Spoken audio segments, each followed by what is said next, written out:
Papillon, Steve McQueen, Dustin Hoffman, Ilha do Diabo.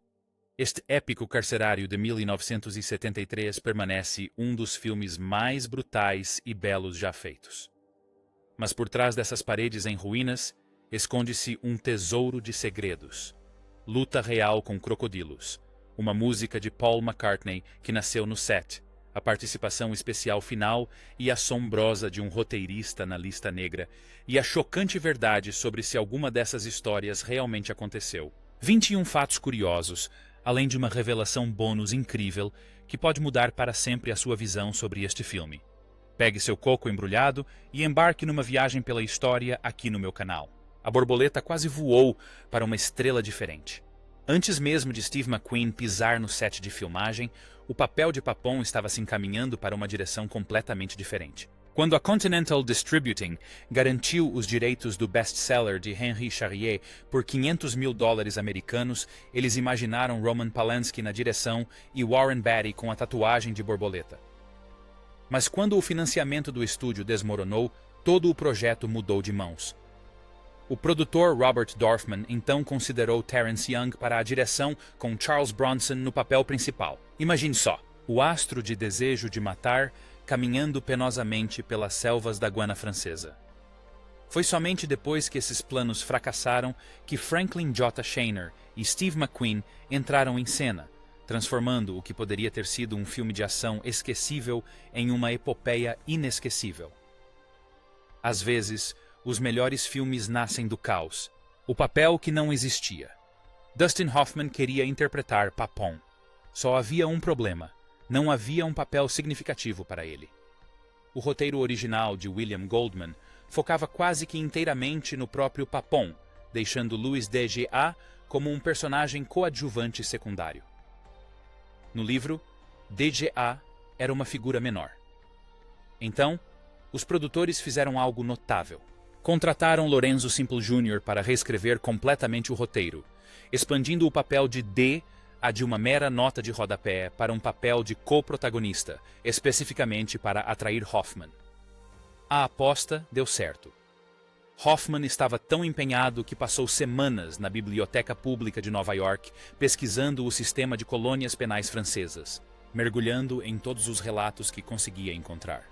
Esse tipo de preparação obsessiva tornou-se a base para uma de suas atuações mais discretas. McQueen interrompeu a produção para proteger a equipe. Quando o dinheiro acabou durante as filmagens e ninguém recebeu pagamento por 3 semanas, parecia que Papon se tornaria mais um desastre inacabado de Hollywood. A maioria das estrelas simplesmente teria esperado, protegidas por seus contratos. Steve McQueen não era como a maioria das estrelas. Quando descobriu que membros da equipe estavam sem receber suas diárias, enquanto ele e Hoffman continuavam recebendo as suas, McQueen confrontou os produtores diretamente. Seu ultimato foi simples e devastador. A menos que todos sejam pagos, eu não trabalho. A produção ficou paralisada por 5 dias, custando ao estúdio $4 milhões. Mas McQueen se recusou a ceder até que cada técnico de iluminação, cada eletricista e cada figurante recebesse o que lhe era devido. A situação melhorou imediatamente. Lutar com um crocodilo de verdade, de 6,7 metros. Aquela cena com o crocodilo não é mágica de cinema. Steve McQueen e Dustin Hoffman realmente subiram em um crocodilo vivo de 6,7 metros. O animal havia sido temporariamente sedado e suas enormes mandíbulas estavam travadas com arame. Mas isso não tornou a experiência menos aterrorizante. McQueen foi o primeiro a montar, seguido por um Hoffman visivelmente relutante. Só podemos imaginar o que se passava em suas mentes enquanto cavalgavam um predador pré-histórico, sabendo que um movimento em falso, um deslize do arame, poderia transformar uma cena de filme em tragédia. As imagens que eles capturaram têm uma autenticidade que nenhum CG e jamais conseguiria replicar. Vic Tabak, que interpreta o guarda que atira no crocodilo, estava tão nervoso quanto todos os outros. Se você gostou dessas curiosidades, não se esqueça de curtir. Acredite, isso é só o começo. O salto do penhasco que McQueen descreveu como a experiência mais emocionante de sua vida. No clímax do filme, Papon salta de um penhasco imponente para o oceano revolto abaixo, agarrando-se a uma jangada improvisada de cocos. Os produtores, naturalmente, queriam usar um dublê. McQueen tinha outros planos. A cena foi filmada nos penhascos de Maui, no Havaí, e McQueen insistiu em realizar o salto ele mesmo. A água abaixo era muito mais rasa do que parecia, tornando a cena realmente perigosa. Ao emergir das ondas, McQueen estava sorrindo. Mais tarde, ele descreveu a experiência como uma das mais emocionantes de sua vida. Para um homem que já havia realizado acrobacias lendárias em A Grande Fuga, isso é algo extraordinário. Uma rivalidade amigável com arestas afiadas. McQueen e Hoffman eram dois atores muito diferentes, com abordagens muito distintas. Hoffman tinha formação teatral, era metódico e se preparava constantemente para cenas importantes. McQueen era instintivo, preferindo simplesmente entrar em frente às câmeras e atuar. A tensão ocasionalmente aumentava. Quando Hoffman começou a declamar um discurso em ritmo alucinante, McQueen o interrompeu bruscamente. Menos, cara, menos. Jogue tudo isso fora. Você não precisa disso. Simplifique. Em outra ocasião, Hoffman convidou alguns amigos para assistir às filmagens. McQueen os expulsou do set imediatamente. Mesmo assim, apesar desses desentendimentos, Hoffman mais tarde chamou McQueen de um cara maravilhoso e o homem mais gentil e elegante fora das telas. No set de filmagem, ele ficou muito intenso. E então, com uma risada, Hoffman também se referiu ao seu colega de elenco como aquele filho. Dustin Hoffman recebeu $7.050 americanos a menos. O crédito dizia que eram iguais, mas os contra-cheques contavam uma história diferente. Steve McQueen ganhou $2 milhões americanos por Papon, além da garantia contratual de que seu nome apareceria em primeiro lugar nos créditos. Dustin Hoffman ganhou 1,25 milhão. Uma quantia significativa, mas notavelmente menor. Quando Hoffman descobriu a discrepância, ficou furioso e se mostrou pouco cooperativo por um período. A afronta o magoou particularmente porque ambos os atores estavam no auge de suas carreiras. McQueen se aproveitou de seu status de ícone de estilo. Steve McQueen era o maior astro de cinema jovem dos anos 60. Enquanto Hoffman, vindo diretamente de filmes como A Primeira Noite de um Homem e Perdidos na Noite, teve que aceitar o segundo lugar tanto em salário quanto em destaque nos créditos. A hierarquia de Hollywood, mesmo nos níveis mais altos, podia ser brutalmente injusta. A trilha sonora, considerada uma das melhores de Jerry Goldsmith. Jerry Goldsmith já havia criado trilhas sonoras lendárias para Planeta dos Macacos e Patton quando se reuniu com o diretor Franklin Schaner para Papon. O resultado foi algo completamente diferente de tudo o que ele havia feito em sua notável carreira. O tema principal é uma valsa parisiense nostálgica, conduzida por acordeão e cordas. Com delicadas passagens impressionistas que remetem a Debussy, Goldsmith gravou a trilha sonora em Roma com a orquestra Union Music Roma, utilizando instrumentos folclóricos caribenhos para evocar o cenário exótico do filme. A trilha sonora recebeu uma indicação ao Oscar e se tornou uma das favoritas de Goldsmith. Apenas 40 minutos dos 2 horas e meia do filme contém música, fazendo com que cada nota seja crucial. A esposa de Dustin Hoffman faz uma participação especial secreta. Observe atentamente a cena de abertura. Enquanto os prisioneiros marcham pelas ruas em direção ao porto, uma mulher bem vestida observa Louis D.G. a partir. Aquela figura elegante é Anne Byrne Hoffman, esposa de Dustin Hoffman na época. Ela aparece brevemente como Madame D.G.A. A esposa rica que Degas acredita que eventualmente conseguirá sua libertação da prisão. A participação especial não foi creditada, tornando-se uma joia escondida para os espectadores mais atentos. Isso adiciona uma estranha camada de realidade ao momento, sabendo que Hoffman estava se despedindo de sua esposa na vida real, enquanto interpretava um homem convencido de que haveria novamente. Paul McCartney compôs uma música inspirada neste filme. Durante as filmagens na Jamaica, Dustin Hoffman conheceu Paul McCartney, que estava de férias em Montego Bay com asas de frango. Certa noite, Hoffman convidou McCartney para jantar e lançou um desafio. escrever uma música sobre qualquer coisa.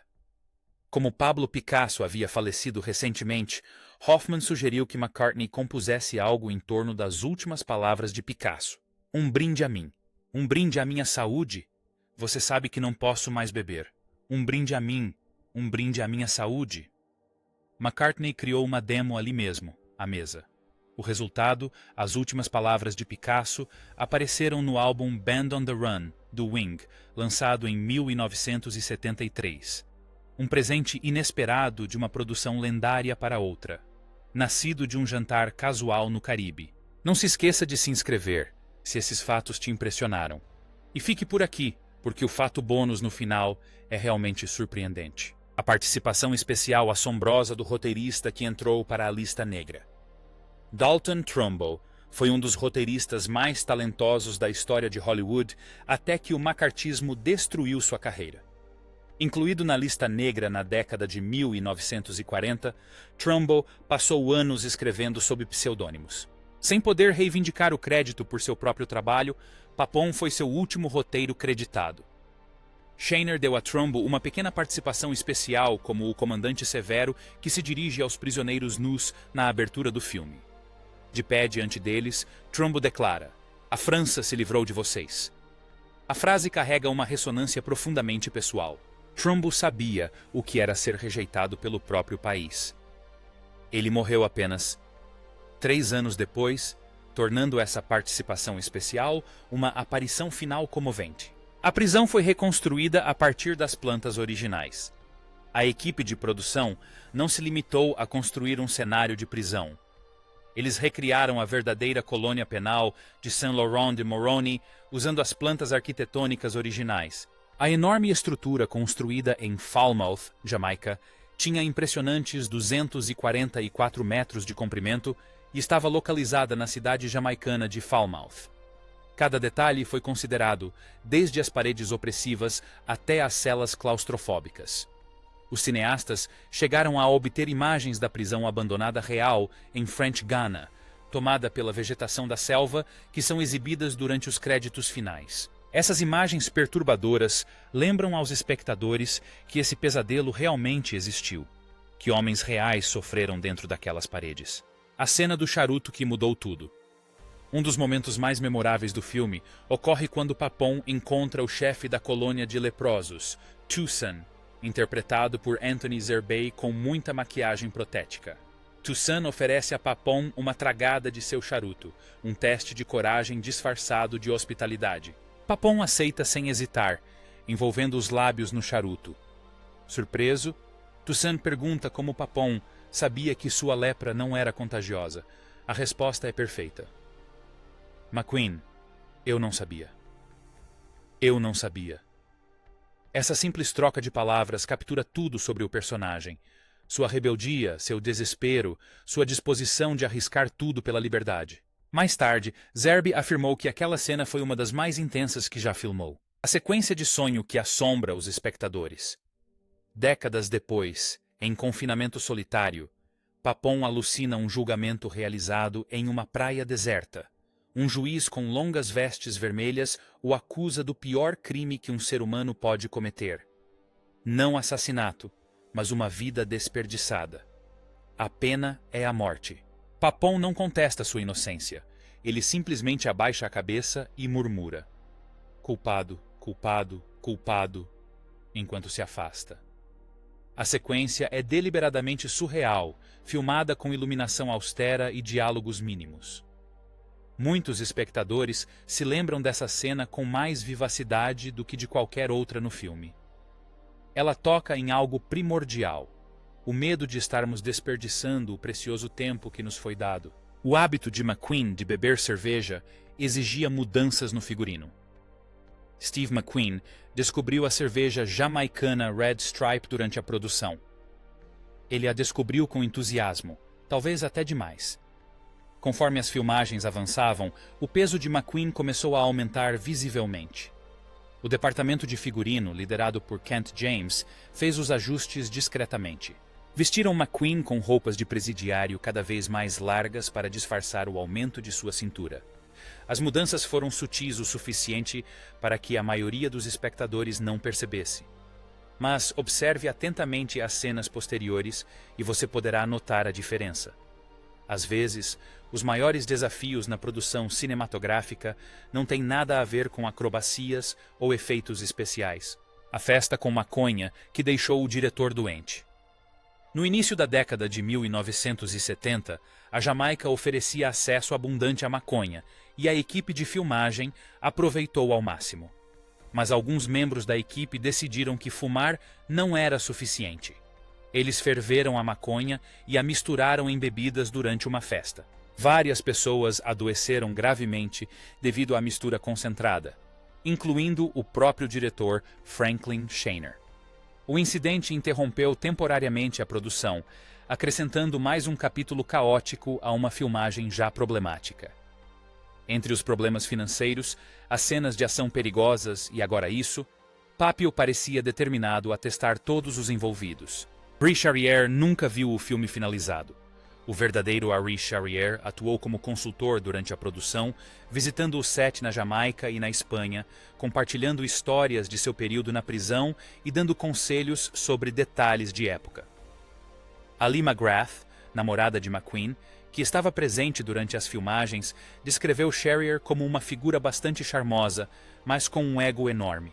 Tragicamente, Charrier faleceu de câncer de garganta em 29 de julho de 1973, apenas alguns meses antes da estreia do filme em dezembro.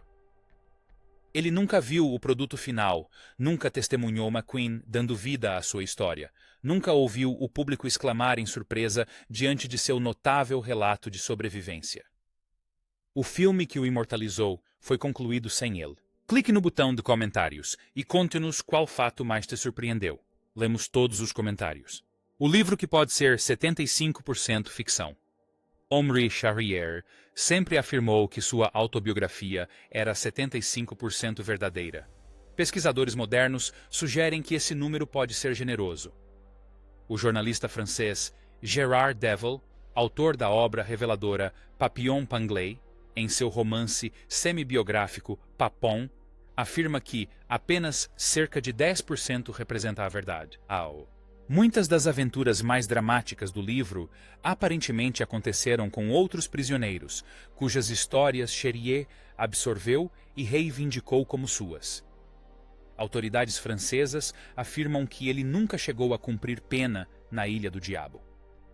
Até mesmo a geografia da ilha está incorreta no livro, que descreve penhascos rochosos quando o terreno real se inclina suavemente em direção ao mar. A questão permanece. Isso importa? A verdade emocional da história, seus temas de amizade e liberdade, ressoam independentemente disso. O orçamento saltou de 4 milhões para 14 milhões. O filme Papon deveria custar 4 milhões de dólares, mas acabou custando 14 milhões. Uma quantia astronômica para 1973. A produção em 1973. A produção enfrentou constantes crises financeiras, com os produtores literalmente enviando rolos de filmagem bruta para Paris para conseguir dinheiro suficiente para continuar as filmagens. As locações remotas na Espanha, Jamaica e Havaí criaram verdadeiros pesadelos logísticos. O clima tropical causou atrasos constantes. Os cenários elaborados exigiam manutenção contínua. Mesmo assim, apesar de tudo, o filme arrecadou mais de 53 milhões de dólares no mundo todo, tornando-se a quarta maior bilheteria de 1973. Algumas curiosidades incríveis sobre o clássico de 1973, Papon. A aposta valeu a pena de forma espetacular. Quentin Tarantino considera essa cena um dos cortes temporais mais impactantes de todos os tempos. Em análises retrospectivas, Tarantino elogiou bastante Papon, chamando-o de um filme icônico para garotos da minha idade que o assistiram quando foi lançado. Ele destaca a atuação de McQueen nas cenas de confinamento solitário como talvez seu melhor momento de atuação dramática no cinema. Tarantino também destaca o que ele chama de um dos cortes temporais mais impactantes já capturados na tela, quando Papon emerge de seu segundo período de isolamento, envelhecido e fragilizado, com anos que passaram num instante. O diretor observa que, embora o filme possa ser pretensioso e implacavelmente sombrio, seu impacto emocional é inegável. Elogios entusiasmados de um dos críticos de cinema mais exigentes. Curiosidade. O verdadeiro significado da borboleta vai além da liberdade. Eis a revelação que estávamos construindo. A tatuagem de borboleta, que deu a Sherrier seu apelido, representa muito mais do que um simples símbolo de liberdade. Na cultura francesa, a borboleta papillon carrega um profundo significado espiritual. Representa a transformação, a jornada da alma, a metamorfose de um estado de ser para outro. O diretor de arte Anthony Masters teria inserido imagens de borboletas subliminarmente nos cenários e sombras do filme, reforçando esse tema de maneiras que a maioria dos espectadores nunca percebe conscientemente.